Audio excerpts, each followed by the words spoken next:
నమస్తే. ప్రస్తుతం మనతో పాటు ప్రముఖ డైరెక్టర్, ప్రముఖ విశ్లేషకులు గీతా కృష్ణ ఉన్నారు. ఆయనతో మాట్లాడదాం. నమస్తే సార్. హాయ్ సార్, పుష్ప 2 సినిమాకి సంబంధించి ఇప్పటి వరకు వింటూనే ఉన్నాం వార్తలు. ఒకసారి షూట్ జరుగుతుంది అంటున్నారు, ఇంకో పక్క షూట్ క్యాన్సిల్ అవుతుంది అంటున్నారు. ఇంకోటైతే ఆయన డైరెక్టర్ వెళ్ళిపోయారు షూట్ నుంచి. షేవ్ కూడా అంటే గడ్డం తీసేశారు అల్లు అర్జున్ అని చెప్పేసి, అల్లు అర్జున్ కి సుకుమార్ కి గొడవలు అని చెప్పి ఇట్లా ఏవేవో రకరకాల వార్తలు వస్తూనే ఉన్నాయి. ఇప్పుడు రీసెంట్ గా కూడా షూట్ క్యాన్సిల్ అయ్యింది, ప్రొడ్యూసర్స్ చేతులు ఎత్తేసారు అని చెప్పేసి కూడా వస్తున్నాయి. అసలు ఈ సినిమా చుట్టూ ఇదంతా జరుగుతూనే ఉంది. మళ్ళీ డిసెంబర్ లో మూవీ రిలీజ్ చేస్తామని అంటున్నారు. అసలు ఏం జరుగుతుంది అంటారు సార్? ఎగ్జాక్ట్ నేను వాళ్ళ దగ్గరికి వెళ్ళలేదు, కానీ ఈ తమ్ములైన్లు పట్టించుకోకపోతే సినిమాని ఎవరన్నా వదులుకుంటారా? అందులో ఒక ప్రూవ్ అయిన ఒక పుష్ప లాంటి సినిమాకి ప్లస్ ఏమో సుకుమార్కి అతనికి పరస్పర్ధలేంటి? In what way that Sukumar is connected? ఇతను ఏదో పవన్ కళ్యాణ్కి సంబంధం లేని అపోజిషన్ పార్టీ వాళ్ళు క్యాంపెయిన్కి వెళ్ళాడు. నేను పబ్లిసిటీ కోసం 5-6 సార్లు చెప్పాను. అతనికి పబ్లిసిటీ పిచ్చి కాబట్టి డిజిటల్ మార్కెటింగ్లో బాగా సౌండ్లో ఉండాలంటే ఏదో చేయాలని వెళ్ళాడు. అంతే తప్ప అతని మీద డైరెక్ట్గా అపోజిషన్గా వెళ్ళి ఉండడం అని చెప్పాను. మన వాళ్ళు ఒప్పుకోరు. మన సోషల్ మీడియాలో ఏదో గొడవ పెట్టాలి, చేతులు ఎత్తేటువంటి వాళ్ళు బాగా ఎస్టాబ్లిష్డ్ ప్రొడ్యూసర్లు ఇప్పుడు డిస్ట్రిబ్యూషన్ కూడా చేస్తారు, థియేటర్లు అకామిడేషన్ కూడా చేస్తారు. దిల్ రాజు ఏ పైన అయితే చేస్తున్నాడో వాళ్ళు చేస్తారు. వాళ్ళు కూడా కొన్ని థియేటర్లు తీసుకున్నారు, చిన్న సినిమాలు కానీ పెద్ద సినిమాలు వాళ్ళు రిలీజ్ చేస్తారు. దిల్ రాజుకి ఎలాగైతే సెటప్ ఉందో ఆ సెటప్ లోకి వాళ్ళు కూడా చేస్తారు అనమాట. వాళ్ళ చేతులు ఎత్తేసిన పని వాళ్ళకి సినిమా తీశారు, రెమ్యూనరేషన్ ఇచ్చారు. అతనికి హ్యాండ్ఫుల్ ఆఫ్ రెమ్యూనరేషన్ ఇచ్చుంటారు, డైరెక్ట్గా ఇతనికి ఇచ్చుంటారు. మన వాళ్ళు ఊరికనే మన వాళ్ళు చేసిన పొరపాటు మన ఛానల్ ద్వారా ఆరోపణ చేస్తున్నాం. ఇప్పుడు జరిగేది అది. వాళ్ళకి ఎందుకు గొడవలు ఉంటాయి? 100% గొడవలు ఉండవు. 100% సినిమా రిలీజ్ అవుద్ది. మనం ఏమైనా ఐడియా ఇచ్చాము, పవన్ కళ్యాణ్ దగ్గరికి వెళ్ళి సామరస్యంగా మాట్లాడి దాన్ని చిన్న బయట తీసుకుంటే ఈ ప్రాబ్లమ్స్ అన్ని సాల్వ్ అయిపోతాయి. ఎందుకంటే ఇతనికి కూడా మంచి ఫ్యాన్ ఫాలోయింగ్ వచ్చేసింది ఎవరు బన్నీకి. సో ఎంత వచ్చినా కూడా చిరంజీవి అనే మెగా ట్రీ కింద ఉన్న వాళ్ళందరూ కూడా ఇతనికి అపోజిషన్ అయిపోయినట్టే. వాళ్ళు అవ్వరాకపోయినా కూడా నాగబాబు కూతురు మాకు అటువంటి లేవన్నా కూడా మన వాళ్ళు ఒప్పుకోరు. నువ్వు లేవనకూడదు, ఉన్నాయి అంటారన్నమాట. మేము లేకుండా ఉండలేము, ఏదో ఉండాలి మీకు. ప్రొడ్యూసర్ చేతి ఎత్తకపోయినా కూడా ఎత్తేసని చెప్పాలి. ఓకే, అలా అక్కడ వరకు పర్లేదు. యూట్యూబ్ వరకు ఏదో ఒక ఇలా ఉండటం వల్ల సినిమాకి మంచి బజ్, సినిమాకి చాలా. కాకపోతే ఇది బిడ్స్ కొట్టకూడదు అంటారు కదా, రివర్స్ అవ్వకూడదు. అంటే పవన్ కళ్యాణ్ కొంచెం హెల్ప్ చేయాలి వీళ్ళకి. ఇలా ఇటువంటి సందర్భంలో సినిమా రిలీజ్ అవ్వకూడదు కాబట్టి. ఎందుకంటే ఎక్కడ దెబ్బ వస్తుంది అక్కడ రాదు. అక్కడ డిసెంబర్లో అయిపోతే రిలీజ్ చేస్తారు. సో అంచేత నిజంగా కావాలని డిలే చేస్తున్నారా లేదా అనేది వాళ్ళకి తెలియాలి, అది మన ఎవరికి తెలియదు. ప్లస్ ఏమో బన్నీకి నా డైరెక్టర్కి ఎందుకు కూడా వస్తే వాళ్ళు ఎన్నో కలిసి చాలా సినిమాలు చేశారు. ప్లస్ మంచి కాంబినేషను. అతని సినిమా ద్వారా నేషనల్ అవార్డు వచ్చింది. అసలు there is no way that there can be a breakup in their relationship. అదేవిధంగా ప్రొడ్యూసర్లు కూడా చాలా ఎమికబుల్ ప్రొడ్యూసర్లు. Now they become distributors and theatre accommodate చేసే థియేటర్ ఓనర్స్ కూడా అయిపోయారు. వాళ్ళందరూ ఎందుకు చేస్తారు? వాళ్ళు ఒకేసారి చిరంజీవి బాలకృష్ణతో కరెక్ట్ సమానంగా సినిమా తీసిన వాళ్ళు యుఎస్ నుంచి వచ్చేవాళ్ళు ఇద్దరు. యాక్చువల్గా ఐ డోంట్ థింక్ ఇదంతా మనం ఏదో బస్ క్రియేట్ చేసుకోవడం కోసం. ఇప్పుడు ఎవరి గురించి మాట్లాడితే ఎక్కువ చూస్తారు? అల్లు అర్జున్ గురించి మాట్లాడతారు, చిరంజీవి గురించి మాట్లాడితే చూస్తారు యాక్చువల్గా. ఓకే, యాక్చువల్గా నేను ఇది అయిపోయిన తర్వాత I want to talk about Chiranjeevi Olympics visit. ఎందుకంటే ప్రతిదీ రివర్స్గా మాట్లాడుకోకూడదు కాబట్టి. అక్కడ గెలిచిన సింధు ఎవరో అమ్మాయి ఉంది కదా, ఆ అమ్మాయితో కూడా కొన్ని ఫోటోగ్రాఫ్స్ అవి ఉన్నాయి. ఒక 5 minutes అయినా దాని గురించి మాట్లాడుకోవాలి. Because is one of the Indian స్టార్స్లో బాగా ఫోకస్ చేసినోడు అతను ఒకడు కాబట్టి. సో ఇది అంతా నాకు తెలిసి ఇది కరెక్ట్ కాదు, 100% అబద్ధం. అది సుకుమార్కి బన్నీకి గొడవలు అనటం, ప్రొడ్యూసర్లు చేతులు ఎత్తడం ఏమీ లేదు. ఎవడో ఏ చేతులు ఎత్తలేదు. సినిమా బ్రహ్మాండంగా రిలీజ్ అవుద్ది. దానికి ముందు మట్టుకు నా యొక్క మనవి ఏంటంటే పవన్ కళ్యాణ్తో ఒక మంచి బైట్ ఇప్పించాలి. నిజంగా ఉండదు అది, ఇదే పని పొద్దున్న లేచిన కానించి. కాబట్టి దాని గురించి అతను సొంత సినిమాలో చేసుకోలేకపోతున్నాడు. ఓజీ ఇంకో 2-3 సినిమాలు ఉన్నాయి కదా, దానికోసం అతను పడుతుంటే మధ్యలోకంటే Pawan Kalyan is not that small to concentrate on this. కాకపోతే వీళ్ళు వెళ్ళి కొంచెం రిక్వెస్టింగ్గా అడిగితే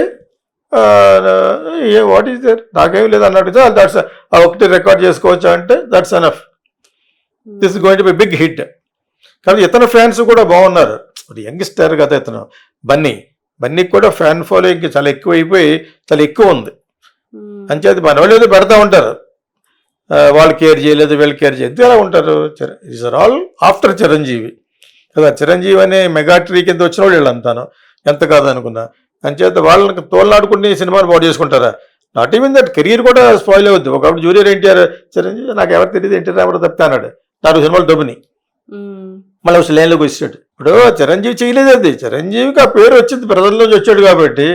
మీకు అర్థమైందా? ఇతను వాళ్ళ ఫ్యామిలీకి దగ్గర అవ్వడం గురించి జూనియర్ ఎన్టీఆర్ సరే ఒకప్పుడు ఇలా పేలాడు, అది ఓవరు మనోడు. నాకు ఎన్టీ రామారావు ఒకటి తెలిసినాడ అంటే యూరో ఇడియట్ కింద లెక్క. ఎన్టీ రామారావు పోయి కాలం అయిపోయి చిరంజీవి కాలం వచ్చి చాలా కాలం నువ్వు పెట్టినప్పటి నుంచి చిరంజీవి సూపర్ స్టార్. ఆ మాట ఎందుకన్నాడు తెలియదానం అది. మళ్ళీ లైన్లోకి వచ్చాడు. నాగార్జున ఎవరో చెప్పినట్టున్నారు ఒక జాతిగా ఉండాలి బాబు అని. అర్థమైందా? వాళ్ళందరూ ఆల్రెడీ ఎత్తర గంట ముందు స్టార్స్ అయ్యారు. నాగేశ్వరరావు గారు పెద్ద స్టార్ కొడుకు, పెద్ద అన్నపూర్ణ స్టూడియోస్ వాళ్ళే ఒక లెవెల్కి ఉంటారు. ఎందుకంటే ప్రజల్లో నుంచి వచ్చిన నటుడు ఎవరు స్టార్ చిరంజీవి.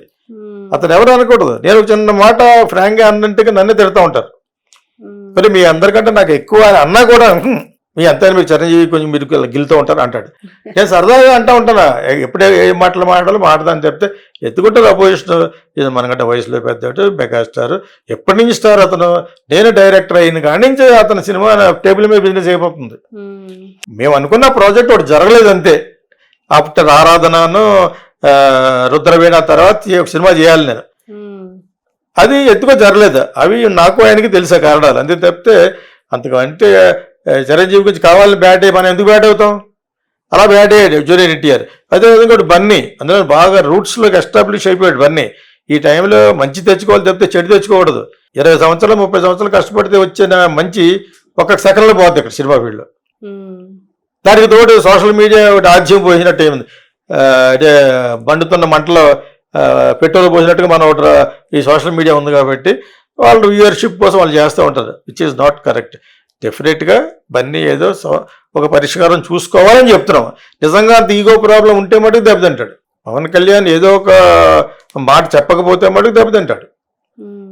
ఎందుకంటే వాళ్ళందరూ కలిసిపోతారు అప్పుడు నిజంగా మనస్పర్ధ ఉంటేనే. నేను ఉన్నదని అనుకుంటలేదు. నేను అసలు ఎందుకు డిలే అవుతుందంటారు సార్? పుష్ప రకరకాలు ఉంటుంది. ఇప్పుడు ఆ వేడిలో రిలీజ్ చేయాలి, మనం చేసేయాలి, అసలు చేయలేదు. ఇప్పుడు ఆలస్యమైంది కాబట్టి చాలా ఉంటాయి ఇక్కడ సినిమా రిలీజెస్, పొజిషన్. కొన్ని సినిమాలు ఆడిన టైం, ఇప్పుడు తమిళ్లో సినిమాలు బంద్ అయిపోయినాయా, పొజిషన్ బాగాలేదు. ఇప్పుడు నేను రిలీజ్ చేస్తాను ఎవడో వస్తే, అలా చేస్తే రిలీజ్ అయినా కూడా రక్షించబడినాడు అలా ఒకటి రాయన్, అలా ఆడుద్ది. అదృష్టపరంగా సినిమా బాగుందటది, అది గుద్దేసింది. ఆడికేదో ఫిట్టింగ్ పెట్టాలని చెప్పి మళ్ళీ పెడతారు ప్రొడ్యూసర్లు, నువ్వు అడ్వాన్స్లు ఎక్కువ తీసుకున్నావు అని చెప్పేసి. ఏదో ఉంటుంది మిస్టేక్. అంటే అటువంటి పొజిషన్ కూడా చూసుకుంటారు. ఇది చూసుకుని ఎప్పుడు రిలీజ్ చేయాలో చెప్పే స్తోమత మట్టుకు 10,000 మందికి ఉంది. ఎప్పటి నుంచి చేస్తున్నాడు, ఏ టైంలో చేస్తే బాగుంటుందని ఆ గాలి అతను తెలుసు. అతను సజెషన్ కూడా తీసుకుని ఉండొచ్చు. వాళ్ళు ఎన్ని పట్టించుకోరు, మనం చెప్పినవన్నీ కూడా ఏదో నాలాంటిది ఏమైనా చూస్తే చూడొచ్చు, కానీ మిగతా పెద్ద పట్టించుకోరు. సోషల్ మీడియా గురించి పట్టించుకుంటే వేరే పనులు చేయలేరు వాళ్ళు. ఎవడు పట్టించుకుంటాడు, ఎవడే పెడతాడు వాళ్ళిద్దరికి గొడవని, అయితే పక్క పెడతారు. ఎవరు చూపిస్తారు? కష్టమైన అయ్యి చూపిస్తూ ఉంటే ఇంకా అల్లు అంత నిద్ర పట్టదు. ఈ డజన్ కేర్ ఆల్ దిస్. అంచేత ఫైనల్ ఓటుగా ఏమన్నా హెల్ప్ చేయాలంటే చేస్తారు తప్పితే ఇదే పని ఏంటిది? తొట్టుగా ఎవడ పెడతాడు ఒక తమలైన వాటి గురించి అటువంటి చూడరు అసలు. మళ్ళాంటి ఏమన్నా చూస్తే చూడొచ్చు. మీకు అర్థమైనప్పుడు బికాస్ సినిమా కెరీర్లో వచ్చినోడు మంచి డైరెక్టర్ రావచ్చు తప్పితే మిగతా వాళ్ళు పెద్ద చూడరు. అతని గైడెన్స్ ఉంటుంది సినిమా రిలీజ్ అయ్యే వరకు. అతను అల్లు అరవింద్ గైడెన్స్ ఉంటుంది. అంటే దాని గురించి కూడా డిలే అవ్వచ్చు. ఒకసారి 5 దేశాలు ఇప్పుడు అనే సినిమా వచ్చిందా, త్రివిక్రమ్ సినిమా వస్తే థియేటర్ లేక 4 నెలలు ఆగిపోయారు. చెప్పింది ఎవరు? అల్లు అరవిందే. అది చిన్న సినిమా కాదు, పెద్ద సినిమా కాదు, సమంతతో తీసింది. థియేటర్లో ఒకటి దొరకదు. ఒక పెద్ద సినిమా రిలీజ్ అయినప్పుడు ఇంకో పెద్ద సినిమా రిలీజ్ చేయకూడదు, ఒక 5 రోజులైనా ఇది వీళ్ళకి అండర్స్టాండింగ్ ఉంది. లేదా థియేటర్లో 1200, 1300 ఉన్నాయి మంచి, అవన్నీ వీళ్ళకి ఆక్యుపై అయిపోయి ఉంటాయి. అంటే అది ఇండస్ట్రీలో అండర్స్టాండింగ్ ఉంది యాక్చువల్గా. సో అలాగే చాలా ఉంటాయి. అవన్నీ మనకి అంత కూలంకుషంగా నాకు తెలియదు ఈ సినిమా గురించి. కానీ అక్కడ అల్లు అరవింద్ వీళ్ళంతా వాళ్ళే పెద్దవాళ్ళు అయిపోయారు, వాళ్ళే థియేటర్లోకి వస్తారు కదా. ఇప్పుడు పుష్ప 2 ప్రొడ్యూసర్లో కమ్ లైక్ వాళ్ళు కూడా దిల్ రాజులాగా అయిపోయారు. అదేప్పుడు మీకు అంచేత వాళ్ళకి తెలిసి ఎప్పుడు రిలీజ్ చేయాలో ఆ విధంగానే జరుగుతుంది తప్పితే మన వాళ్ళు తమ్లైన్ పెడతా ఉంటారు, ఎందుకంటే ఒక వ్యూయర్షిప్ కావాలి. రైట్. ఇక రిలీజ్ అవుతుంది అని పెట్టేటి ఎవడగానే నువ్వు వచ్చారు నువ్వు 300-400 ప్రాజెక్ట్ రిలీజ్ అవుతాయి ఎలాగ అనుకుంటావు నువ్వు అని చెప్పి it going to release, nothing is there. కాకపోతే పవన్ కళ్యాణ్ కొంచెం మంచి మనసుతోటి వాళ్ళకి హెల్ప్